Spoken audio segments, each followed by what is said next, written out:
So அதே வேலையில் வந்து புருஷான் கச்சில் அண்ட் சட்ராஹானா அதாவது வந்து பிஸ்னஸஸ்லாம் அவங்களுக்கு வந்து 50,000லேருந்து 1 million வரைக்கும் வந்து லோன் கொடுக்குறாங்க. அது வந்து நார்மல் பேசிக் லெண்டிங் ரேட் இருக்குல்ல, இப்போ பேசிக் லெண்டிங் ரேட் ப்ளஸ் 0.67 பேசிக் பிஎல்ஆர் ப்ளஸ் 0.67.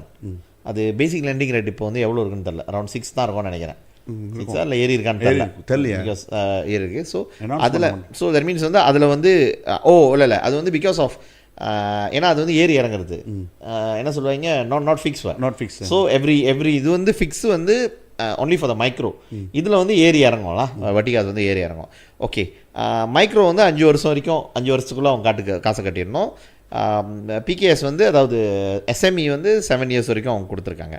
ஓகே, இன்னொன்று எஸ்எம்இ லோன் எடுத்தாங்கன்னா அதில் என்ன இருக்குதுன்னு கேட்டிங்கன்னா 1% ஆஃப் த லோன் அமௌண்ட் அவங்க எடுத்துக்குவாங்க ஆஸ் எ இன்சூரன்ஸ்.